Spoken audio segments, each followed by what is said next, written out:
Câmara quer acelerar a análise do corte de gastos antes do recesso. O projeto foi enviado sem a proposta de isenção de imposto de renda. Pacote de gastos anunciado pelo governo federal deve retirar mais de 42 bilhões de reais da educação.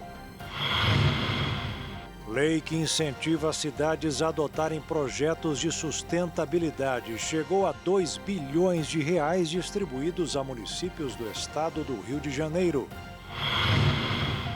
Ex-ministro da Defesa de Israel acusa o primeiro-ministro Benjamin Netanyahu de cometer crimes de guerra na faixa de Gaza. Prestes a entrar no terceiro ano de guerra, Ucrânia e Rússia continuam a concentrar recursos no setor de defesa militar para 2025. Com um aumento de mais de 35 mil %, um morador da Bahia vai pagar quase 15 mil reais de conta de água. Cientistas acreditam que Urano e Netuno podem abrigar um imenso oceano de água em seu interior.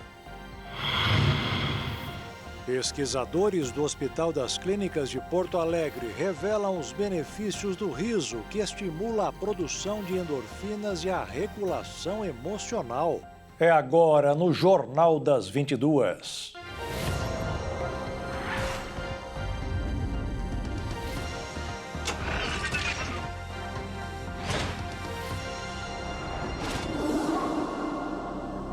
Olá, boa noite.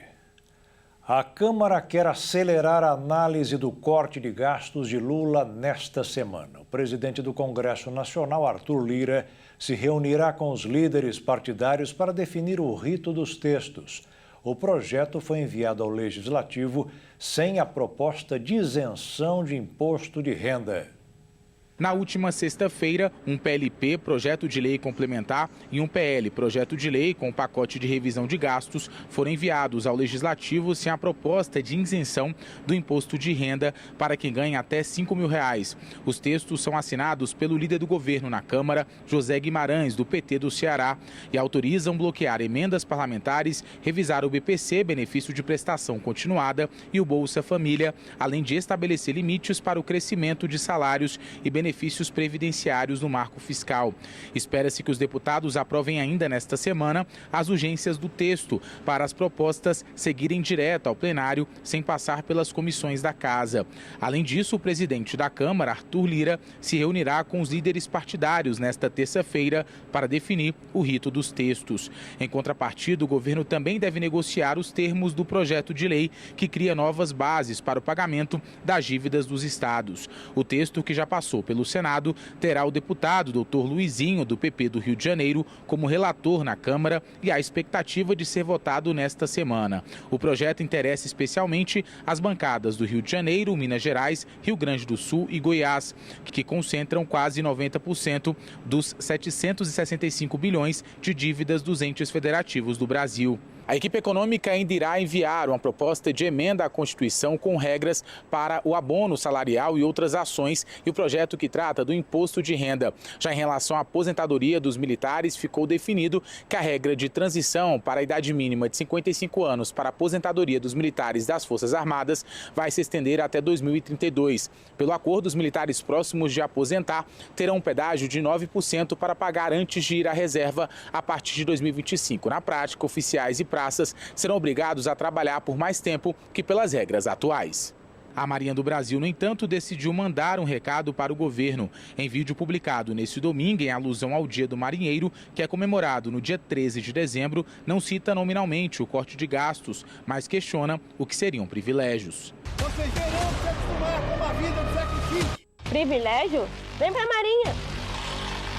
O Ministério da Fazenda diz que todas as mudanças no pacote de corte de gastos relacionadas às Forças Armadas terão impacto de 2 bilhões ao ano, sendo 1 bilhão em despesas e 1 bilhão em receitas. O governo, porém, não dá detalhes sobre os cálculos e, entre militares, há suspeitas de que o valor seja inferior. O presidente Luiz Inácio Lula da Silva recebeu militares na residência oficial do Palácio da Alvorada. Eles discutiram sobre as novas regras de aposentadoria das Forças Armadas apresentadas no novo projeto de corte de gastos. Na nova regra, a idade mínima para aposentadoria será de 55 anos. Antes, os militares se aposentavam com 35 anos de serviço, que dava em média de 52 anos e meio de idade. Os militares entendem as mudanças, mas não concordam. Outra mudança que não agradou os militares foi o tempo de transição para as novas regras, que será até 2030. Com isso, os militares que estão próximos de se aposentar terão que cumprir um tempo extra de 9% sobre o período que falta para completar o tempo de serviço. E o ministro do Supremo Tribunal Federal, Flávio Dino, liberou o pagamento das emendas parlamentares bloqueadas desde agosto. A liberação veio com mudanças, entre elas um teto de gasto que respeite o arcabouço fiscal, mediante ao registro dos parlamentares que as emendas forem direcionadas e a apresentação de planos dos projetos nas chamadas emendas PIX. A decisão foi aprovada de forma relâmpago pelo STF em sessão extraordinária nesta segunda-feira. O pacote de gastos anunciado pelo governo federal deve retirar mais de 42 bilhões de reais da educação até 2030. A maior parte dos cortes são de verbas para o ensino integral. O governo federal anunciou um pacote de ajustes fiscais que prevê a retirada de 42 bilhões de reais do orçamento do Ministério da Educação ao longo dos próximos 5 anos. A medida, que ainda precisa ser aprovada pelo Congresso Nacional, pode comprometer diretamente a ampliação do ensino em tempo integral, uma das promessas de campanha do presidente Luiz Inácio Lula da Silva. A proposta do governo inclui a possibilidade de desvincular os recursos hoje reservados para o ensino integral no orçamento do MEC. Esses valores poderiam ser redirecionados para outras áreas da educação ou até para setores distintos do governo. O financiamento passaria a depender exclusivamente do Fundo de Desenvolvimento da Educação Básica, a Fundeb, cuja maior parte é composta por recursos estaduais e municipais. Atualmente, o governo federal contribui com 19% do fundo, percentual que deve aumentar para 23% em 2026.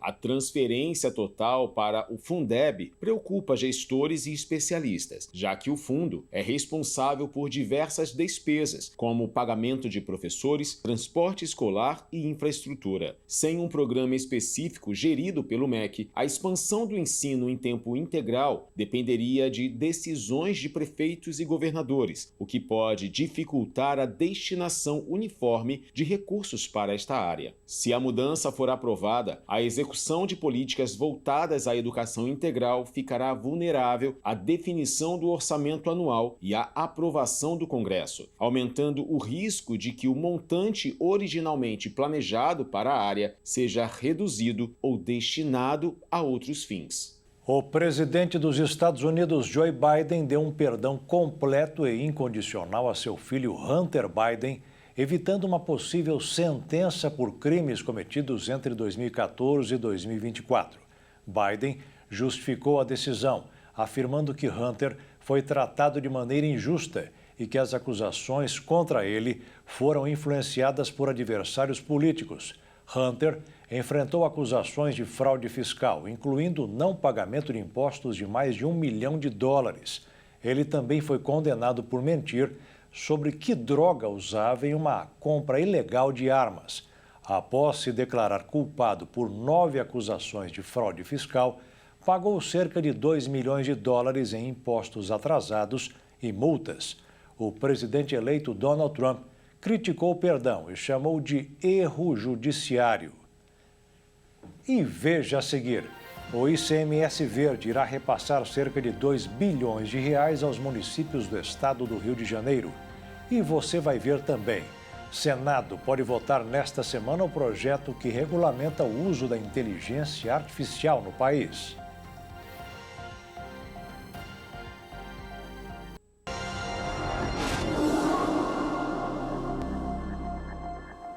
O ICMS Verde é ecológico e corresponde a 0,5% da parcela da arrecadação total do Imposto sobre Circulação de Mercadorias e Serviços. O imposto é repassado para os estados e municípios. No Rio de Janeiro, a lei que incentiva a sustentabilidade irá repassar cerca de 2 bilhões de reais do ICMS aos municípios. A lei criada em 2007 tem como objetivo distribuir recursos extras de impostos para cidades que mais avançarem na pauta verde. Para o ano de 2025, as cidades que vão receber as maiores parcelas do benefício por conta do bom desempenho em campanhas ambientais serão Cachoeira de Macacu, Rio Claro, Silva Jardim, Mesquita e Nova Iguaçu. A decisão é tomada a partir de dados obtidos por medições de institutos oficiais. Neles são considerados itens como acesso à água, reciclagem e criação e manutenção de áreas verdes. Desde que entrou em vigor o ICMS Verde, já distribuiu mais de 2 bilhões de reais entre os municípios. Neste período, 54 lixões do estado do Rio de Janeiro foram fechados, segundo o MINC, e, em parte, em razão do incentivo financeiro às cidades. A taxa de desemprego no Brasil caiu para o nível mais baixo da história. Segundo o IBGE, em outubro, o percentual foi de 6,2%, o que significa 6 milhões e 800 mil pessoas ainda em busca de uma vaga no mercado. Outro número divulgado revelou que hoje o país tem mais de 103 milhões de pessoas ocupadas, com registro em carteira ou não. Também é recorde. Um ano após o previsto, o Senado pode votar nesta semana o projeto que regulamenta o uso da inteligência artificial no país. A avaliação dos senadores é de que a regulamentação vai criar maior segurança jurídica no Brasil. Nesta terça-feira, a comissão temporária que analisa o projeto se reúne às 11 horas da manhã para analisar o relatório do senador Eduardo Gomes, do PL do Tocantins. Se o texto for aprovado na comissão, o presidente do Senado, Rodrigo Pacheco, então pretende votar em plenário na quinta-feira desta semana. Originalmente, a comissão deveria concluir os trabalhos até dezembro do ano passado. Impasses, entraves, pressão também das Big Techs e até mesmo as eleições municipais adiaram como 5 vezes o prazo de funcionamento do grupo. Agora, um acordo entre governo e relator, que é de oposição, pode levar à conclusão do debate. Há também ali um interesse de diversos estados na regulamentação, o que ajudou a destravar essas discussões. O Brasil pode receber ali nos próximos anos, então, mais de 400 bilhões de reais em investimentos na instalação de centros de processamentos de dados, os chamados, então, data centers. A avaliação é de que a regulamentação da inteligência artificial criaria ali maior segurança jurídica para que então investidores estrangeiros escolham o Brasil como destino estratégico em função do potencial de energia limpa e renovável. O texto prevê ainda a regulamentação da remuneração dos direitos autorais, uma forma de defender os produtores de conteúdo. Havia uma avaliação então do setor produtivo de que a regulamentação seria excessiva no desenvolvimento de inteligência artificial em áreas que não afetam ali a vida humana, e uma pressão também por parte de setores conservadores de que a responsabilização sobre o conteúdo poderia gerar um incremento da liberdade de expressão, o cerceamento, melhor dizendo. O relator do projeto, no entanto, fez ajustes e apresentou uma nova versão do texto na semana passada. O projeto é considerado um dos prioritários pelo governo e pelo Senado para encerrar este ano de 2024. A ideia era aprovar a tempo das eleições municipais, o que não foi possível. Se aprovado, então, no Senado, o texto ainda precisa passar pelo crivo dos deputados lá na Câmara dos Deputados. O Banco Nacional de Desenvolvimento Econômico e Social, BNDES, anunciou nesta segunda-feira a aprovação de um financiamento de mais de 200 milhões de reais para a EVE, subsidiária da Embraer. Segundo o banco, os recursos serão destinados ao desenvolvimento dos próximos protótipos do veículo elétrico de decolagem e pouso vertical da empresa, o chamado eVTOL. Esses carros poderão pousar e decolar em espaços pequenos. Irão ampliar as possibilidades de conexão com passageiros e localidades. O financiamento tem prazo de 16 anos e taxa de juros de 7,53% ao ano. Em outubro, o BNDES já havia aprovado 500 milhões de reais para o projeto do carro voador da empresa. A quantia foi direcionada para a construção de unidade de produção em Taubaté, no interior paulista. O BNDES já aprovou neste ano 700 milhões de reais para a produção do veículo voador. O presidente do banco, Aloysio Mercadante, associou o projeto a empregos de qualidade na região do Vale do Paraíba. A Agência Nacional de Energia Elétrica, ANEEL, informou que a bandeira tarifária para dezembro será verde. Com a mudança, a cobrança adicional de R$ 1,88 a cada 100 kWh consumidos, vigente em novembro com a bandeira amarela, será suspensa. A medida vale para todos os consumidores de energia conectados ao Sistema Interligado Nacional. Segundo o órgão, nas últimas semanas, o período chuvoso intenso favoreceu a geração de energia hidrelétrica com custo de geração inferior ao de fontes termoelétricas, acionada mais frequentemente quando os níveis dos reservatórios estão baixos. Sobre o anúncio, o diretor-geral da ANEEL, Sandoval Feitosa, destacou que o sistema de bandeiras se consolidou no Brasil como uma forma democrática de o setor elétrico dialogar com a sociedade sobre o consumo eficiente e o custo da energia. A bandeira ficou verde de abril de 2022 até julho de 2024, quando foi interrompida com o anúncio da bandeira amarela, seguida de bandeira verde em agosto, vermelha, patamar 1 em setembro, vermelha, patamar 2 em outubro e amarela em novembro. Com as bandeiras tarifárias, sistema criado pela ANEEL em 2015, o consumidor ganha um papel mais ativo na gestão de seu consumo de energia elétrica, ao conhecer previamente as condições e o custo de geração no país. O sistema reflete o custo variável da produção de energia, considerando fatores como a disponibilidade de recursos hídricos, o avanço das fontes renováveis, bem como o acionamento de fontes de geração mais caras, como as termoelétricas. A reação ao pacote de ajuste fiscal do governo federal pelo ministro Fernando Haddad e as novas ameaças tarifárias do presidente eleito dos Estados Unidos, Donald Trump, fez com que o dólar tivesse uma leve alta no mercado financeiro nesta segunda-feira. O dólar subiu mais de 1,10% e renovou a máxima histórica, com a cotação de R$ 6,07. E a Bolsa de Valores também ficou em baixa, caiu 0,34% aos 125.236 pontos. E por falar em endividamento, a Serasa está de olho no impacto que as apostas esportivas podem causar na economia. Uma pesquisa apontou que quase a metade dos apostadores recorreram aos jogos online para pagar dívidas. Os dados são preocupantes. Essa pesquisa da Serasa, que é uma empresa de análise de crédito, mostra que muita gente está fazendo empréstimos e até mesmo deixando de pagar contas para usar o dinheiro em apostas, na expectativa de conseguir aumentar o dinheiro que já tem e pagar dívidas. 46% revelaram que fazem algum tipo de aposta mesmo com o nome negativado. E 44% fazem essas apostas na esperança de poder conseguir dinheiro para quitar as dívidas.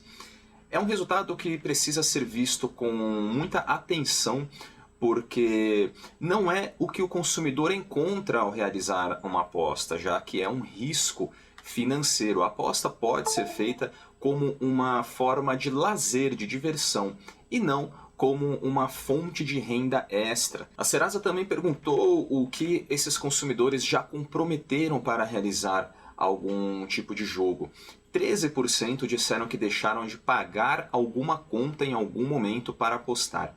E 10% já pediram algum empréstimo para poder continuar jogando. Com o crescimento no número de casas de apostas no Brasil, o Serviço de Análise de Crédito criou um documento chamado Manual das Bets para tentar instruir os consumidores. A orientação traz formas de organizar as finanças para poder usar bets de forma recreativa sem comprometer a renda da família, além de trazer uma lista das bets autorizadas a operar para evitar que os jogadores caiam em fraudes. Esse manual pode ser acessado pela internet através do site serasa.com.br/blog/manual-bet. E veja a seguir: chuva intensa e granizo cai no Rio Grande do Sul e volta a causar transtorno aos moradores. E você vai ver também: ex-ministro da Defesa de Israel acusa o primeiro-ministro Benjamin Netanyahu de cometer crimes de guerra.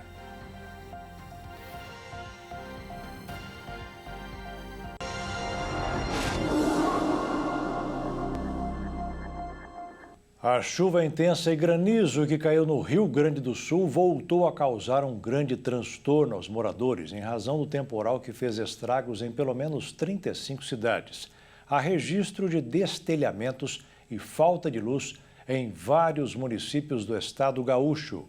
O temporal começou na noite de ontem e se estendeu durante toda a madrugada desta segunda-feira. A chuva intensa e os fortes ventos causaram estragos e transtornos em pelo menos 35 municípios gaúchos. Na cidade de Arroio do Tigre, a 250 quilômetros de Porto Alegre, foi onde teve a ocorrência de maior proporção. Um pavilhão de eventos desabou durante um festival. De acordo com a prefeitura, cerca de 50 pessoas ficaram feridas após a estrutura cair sobre elas. Na capital do estado, houve destelhamentos e alagamentos. Um dos locais alagados foi a rodoviária, que precisou ser interditada em alguns pontos. Na região sul do estado, houve queda de granizo e lavouras ficaram destruídas. Em Camaquã, uma das cidades da região, uma escola municipal foi devastada com a passagem do temporal. Conforme o levantamento feito pelas concessionárias de energia elétrica das cidades, o estado amanheceu com pelo menos 440 mil clientes sem energia elétrica. Todos esses transtornos acontecem 6 meses após a maior tragédia climática da história do Rio Grande do Sul, ocorrida em maio. Na época, 471 cidades foram atingidas, deixando mais de 600 mil pessoas desabrigadas e mais de 170 mortos. Felizmente, no temporal de ontem, só se teve registro de danos materiais. Após a tomada de Alepo por facções islamitas, a segunda maior cidade da Síria, o país vive uma nova guerra civil. O presidente sírio prometeu expulsar os terroristas com apoio de aliados.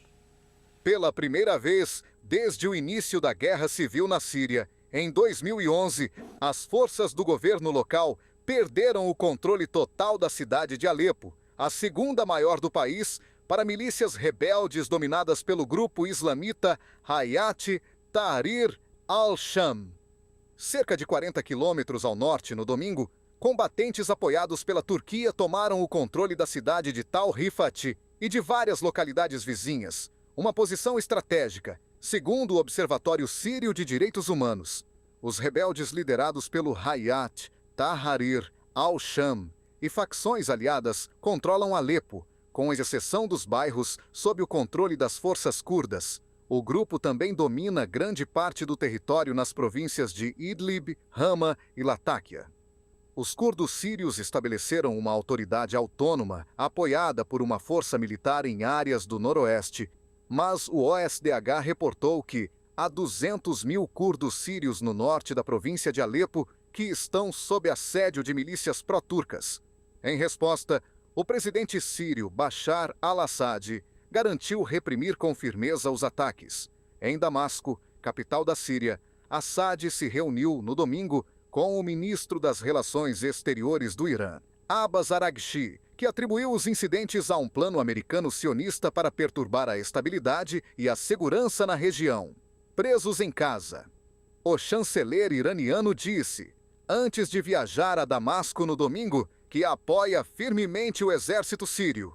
Um dia antes, ele havia ligado para seu homólogo russo, Sergei Lavrov, e destacado a necessidade de vigilância e coordenação entre os dois países. Já o ministro das Relações Exteriores da Turquia, Hakan Fidan, afirmou no domingo ao secretário de Estado americano, Antony Blinken, que Ankara não permitirá ameaças terroristas contra civis sírios. Embora apoie grupos rebeldes que atuam na Síria, a Turquia considera grupos curdos, como o Partido dos Trabalhadores do Kurdistão e o Hayat Tahrir al-Sham, que liderou a atual ofensiva contra a ditadura das organizações terroristas. A Casa Branca, por sua vez, afirmou no sábado que o governo de Assad perdeu o controle de Alepo por sua dependência da Rússia e do Irã, e pela sua recusa em avançar com um processo de paz traçado em 2015 pela ONU. O ex-ministro da Defesa de Israel acusou o exército israelense liderado pelo primeiro-ministro Benjamin Netanyahu de cometer crimes de guerra e limpeza étnica na faixa de Gaza. Uma reportagem do jornal norte-americano The New York Times tratou a situação como uma rara crítica de um membro do estabelecimento de segurança em tempos de guerra. O norte de Gaza, onde incluem as áreas mencionadas por Moshe Ya'alon, tem sido uma das regiões mais atingidas pelas forças israelenses desde 7 de outubro de 2023. Mais de 44 mil palestinos foram massacrados e mais de 1.900.000 foram deslocados a partir da intensificação das operações militares coordenadas por Tel Aviv no enclave. Moshe Ya'alon, de 74 anos, atuou como chefe do Estado-Maior das Forças Armadas israelenses durante a Segunda Intifada e como ministro da Defesa de Netanyahu. Na guerra de 2014 em Gaza, em 2016, decidiu pela renúncia devido a divergências com o premier e, desde então, tornou-se um crítico da autoridade israelense. Os comentários de Ya'alon provocaram reações condenatórias dos aliados de Netanyahu. O ministro da Segurança Nacional de extrema-direita, Itamar Ben-Gvir, afirmou ser uma vergonha para Israel ter tido uma figura como Ya'alon, como chefe do exército e ministro da defesa. O partido Likud de Netanyahu, ao qual Moshe Ya'alon pertenceu, criticou seus comentários vazios e desonestos, chamando-os de um prêmio para o Tribunal Penal Internacional e para os inimigos de Israel. A declaração foi em referência aos mandados de prisão emitidos pelo Tribunal Penal Internacional contra Netanyahu e seu ex-ministro da Defesa, Yoav Gallant, por cometimento de crimes de guerra e contra a humanidade em Gaza. De acordo com o The New York Times, as declarações de Ya'alon foram surpreendentes, uma vez que elas ocorrem em um momento que israelenses de todo o espectro político se uniram em sua oposição à emissão de mandados pelo Tribunal Penal Internacional para Netanyahu e Gallant. Ao menos 200 pessoas foram mortas em ataques aéreos israelenses no norte da faixa de Gaza no último sábado, de acordo com autoridades de saúde, enquanto a ONU afirmou que interromperia entregas de ajuda pela principal travessia do território depois que mais caminhões foram roubados. Esses acontecimentos ressaltam a piora da situação humanitária em Gaza, onde dezenas de milhares de pessoas foram mortas pelos militares israelenses e a fome crônica ameaça a população civil. Na sexta-feira da semana passada, 2 crianças e uma mulher morreram esmagadas enquanto tentavam comprar comida em uma padaria no centro de Gaza. De acordo com o Ministério da Saúde em Gaza, pelo menos 44.429 pessoas foram mortas e mais de 105.000 ficaram feridas no território palestino desde o início da guerra no ano passado. O exército de Israel admitiu que realizou 2 ataques no sul do Líbano, desrespeitando o acordo de cessar-fogo anunciado semana passada, e que um soldado libanês ficou ferido em um deles, nesta segunda-feira. Em comunicado enviado pelas redes sociais, as forças de defesa israelenses disseram que suas tropas fizeram operações no último domingo e na manhã desta segunda, mas se defenderam afirmando que elas foram uma resposta a vários atos do Hezbollah no Líbano que representavam uma ameaça a civis israelenses. Segundo a mensagem, veículos militares estavam transportando armas e os relatos sobre o soldado ferido estão sob investigação. O porta-voz do grupo rebelde do Iêmen, Houthis, disse ter atacado com um míssil hipersônico um alvo vital no centro de Israel. Os militares israelenses afirmaram ter interceptado o míssil antes de cruzar o território do país. Em discurso televisionado, o porta-voz do grupo rebelde disse que as agressões devem continuar até que os ataques em Gaza sejam interrompidos e o cerco seja levantado.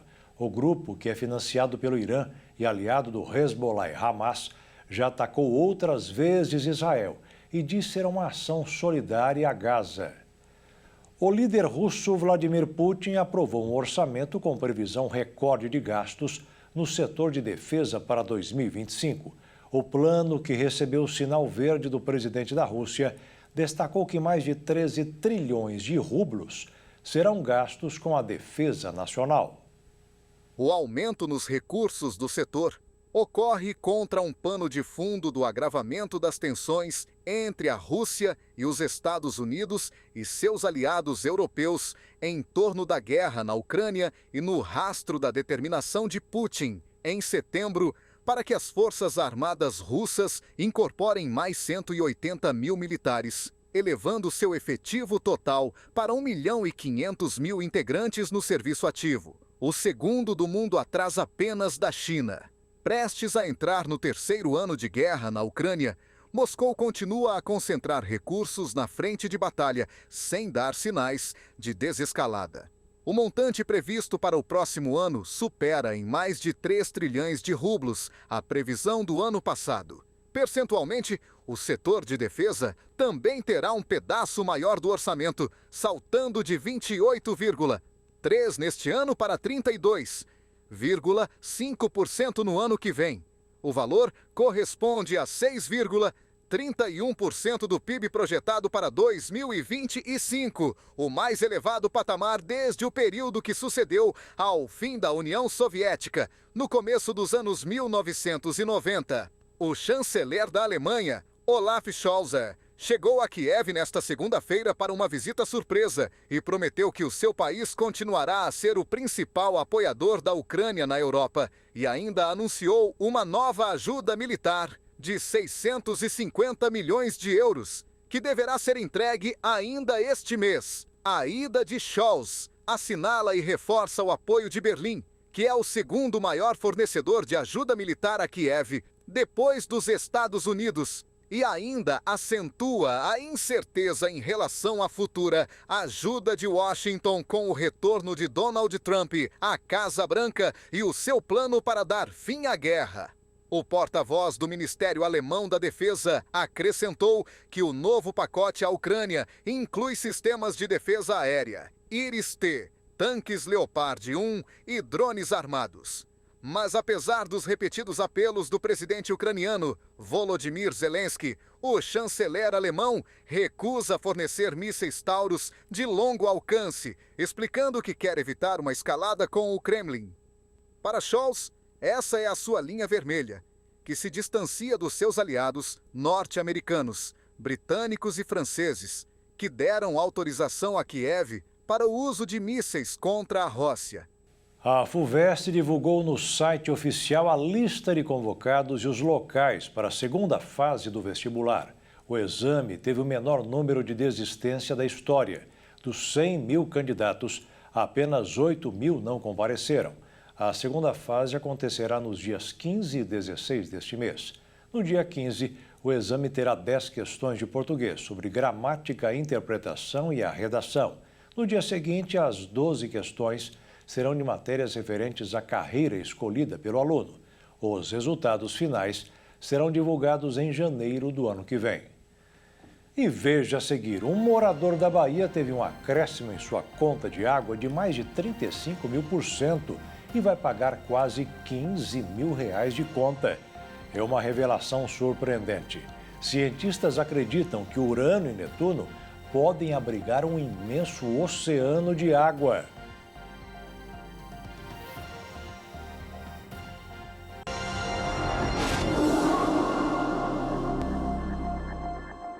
Um morador de Teixeira de Freitas, na Bahia, teve um aumento na sua conta de água de mais de 35.000%. Ele vai pagar quase 15 mil reais de conta de água. Detalhe, mora só ele e a esposa no local e a rua onde está localizado o imóvel não tem rede de esgoto. Imagina em um mês você pagar R$ 41,18 em sua conta de água e no mês seguinte o boleto chegar com um aumento de mais de 35.000%, no valor de R$ 14.494,49. Foi o que aconteceu com o seu Agnaldo. Eu levanto 5 horas aqui da manhã, né? Vou para o posto trabalhar. Assim que eu retornei para minha casa, o hidrômetro não estava no lugar, eu liguei para a Embasa e a Embasa me falou que era para mim na delegacia registrar um boletim de ocorrência.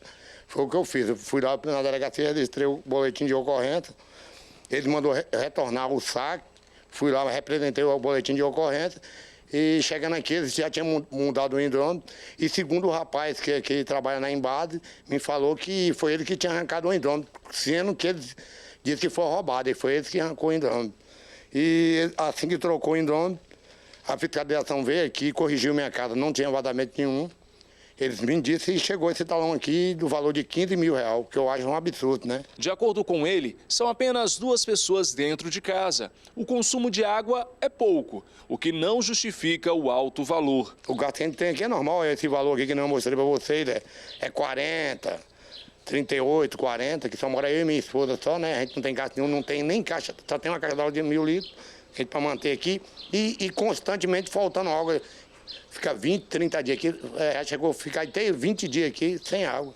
E do nada vem esse valor desse. Esse valor é um absurdo desse. Pagar um valor tão caro está fora de cogitação.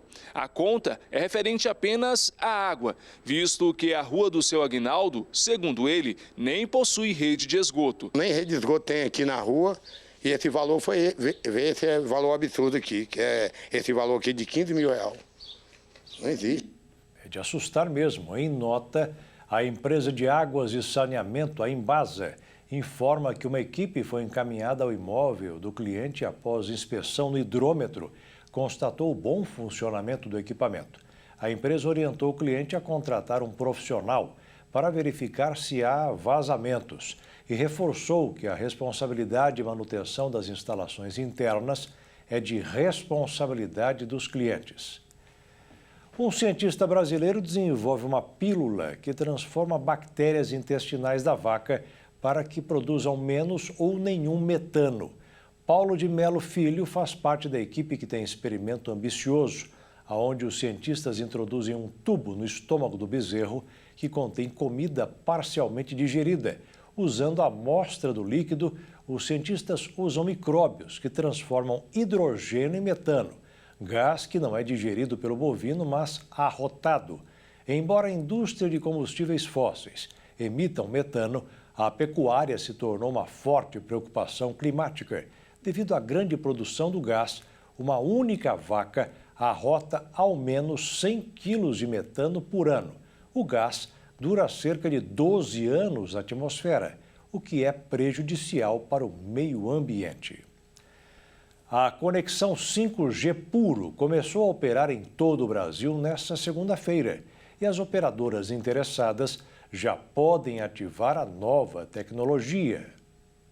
Mais conhecida como 5G Standalone, a tecnologia está liberada em todo o país. Mas não significa que será imediatamente implementada em todas as cidades.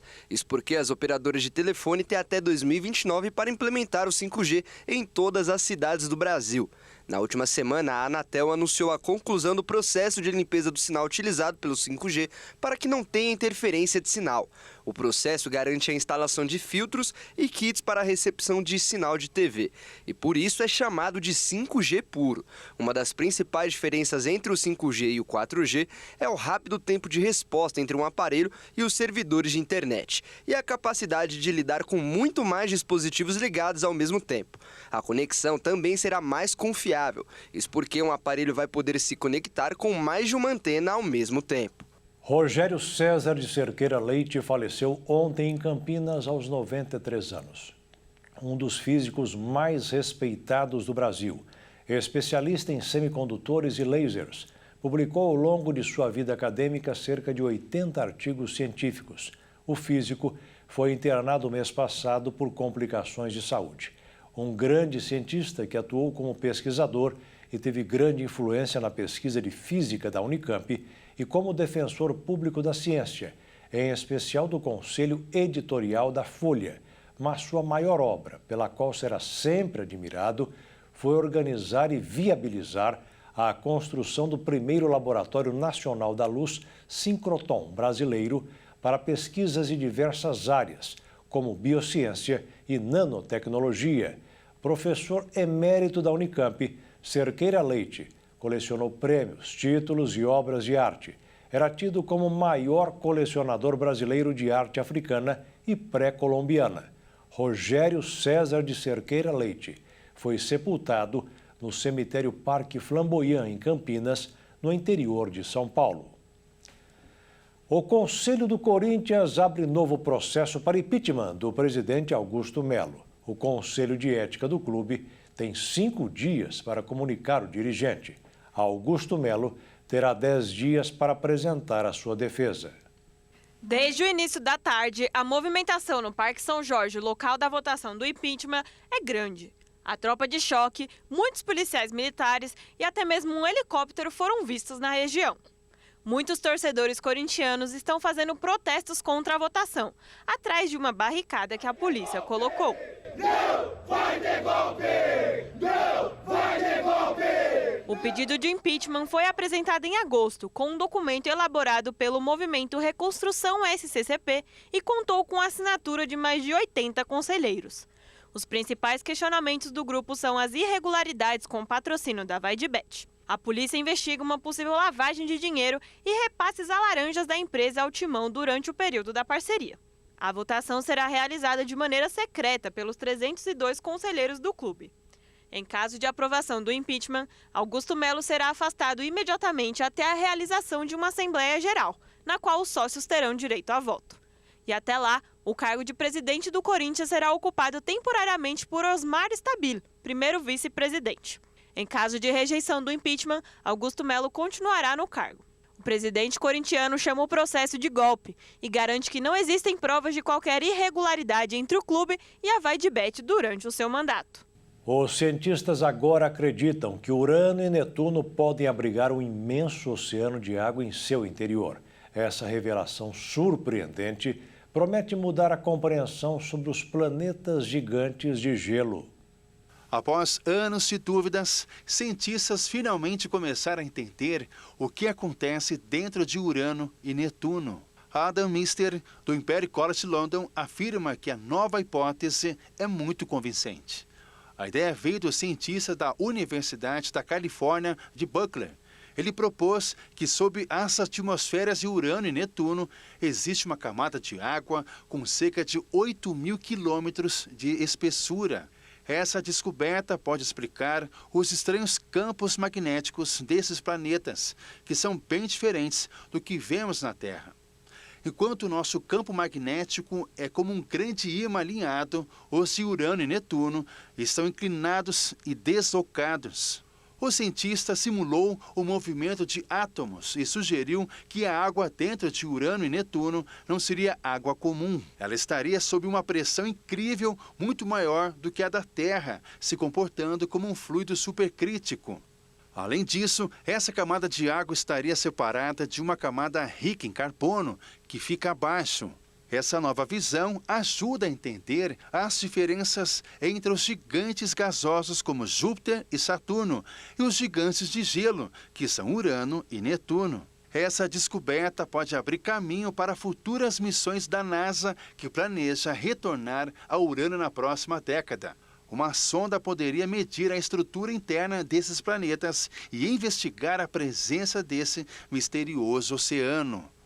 Sorrir é o melhor remédio. O mais novo estudo de dar boas gargalhadas vem de pesquisadores do Hospital das Clínicas de Porto Alegre. A relação entre humor e saúde mental é evidenciada em estudos que revelam os benefícios do riso, pois rir estimula a produção de endorfinas e a regulação emocional. Cientistas vêm comprovando que esse ditado faz todo sentido. A tua pergunta. E a pergunta é, o que te faz rir? Cócegas. Eu tô sempre rindo. A gente tem que ser feliz, né? O que me faz rir é... tudo. Uma boa piada, sei lá, eu não sei o que me faz rir. Qualquer coisa eu acho graça e a terapia do riso é uma beleza. Um estudo realizado no Hospital de Clínicas de Porto Alegre, pacientes com doenças cardíacas foram divididos em 2 grupos e durante 3 meses, metade deles assistiu a programas de comédia, enquanto a outra metade assistiu a documentários de temas gerais, como meio ambiente e política. As pessoas que foram para o lado da risoterapia melhoraram 11% a capacidade funcional. 11% de melhora em 3 meses na capacidade física É mais ou menos o que a gente espera com a reabilitação cardíaca feita com exercício na esteira, na bicicleta. O efeito é fisiológico. Quanto mais forte for a risada, mais ela movimenta os músculos da estrutura corporal. Vários músculos do organismo, em especial músculos do pulmão e o coração, que é um músculo, eles são acionados nesse tipo de atividade. Por isso, os nossos resultados. Ver documentário neutro não muda a capacidade física, mas terapia do riso mudou no nosso estudo. Para essa dupla que faz parte da ONG Doutorzinhos, espalhar a terapia do riso pelos quartos e corredores dos hospitais tem feito toda a diferença. Teu nome? Eu sou a doutora Matilda, com 2 A no final. E essa doutora? Eu sou a doutora Miloca. O que vocês levam para a vida de vocês desse projeto? A gente leva para a vida que a gente pensa que a gente vem trazer alguma coisa, mas a gente leva muito amor, muita esperança no ser humano e a certeza que cada um tá aqui para cumprir um destino, uma missão, uma escolha que fez. Um hotel de Boa Viagem em Pernambuco conta com um profissional um pouco incomum. Ele trabalha como anfitrião, recepcionando os hóspedes do local. Ele é Xodó, um cão vira-lata adotado pelos empregados depois que o animal buscou abrigo no hotel em um dia de chuva.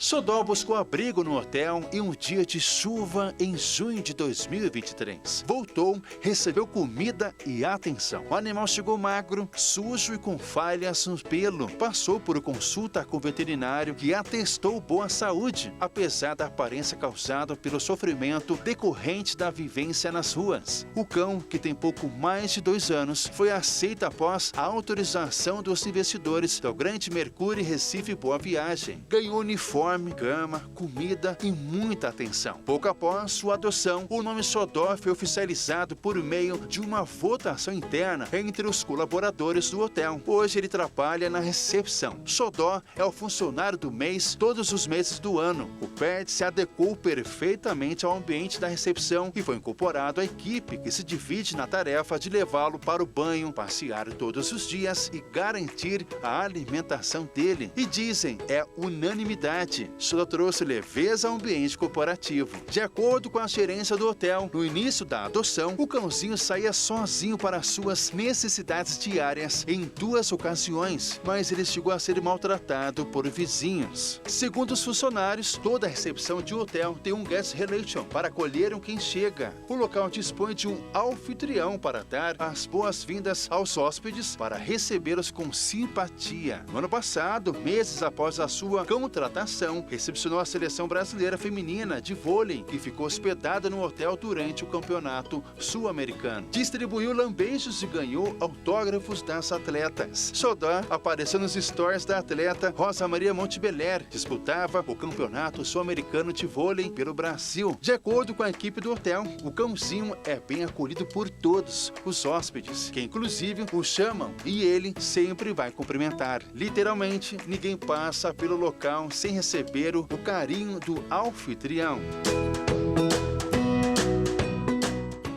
E o Jornal das 22 termina aqui. Uma boa noite para você e fique na paz. Tchau.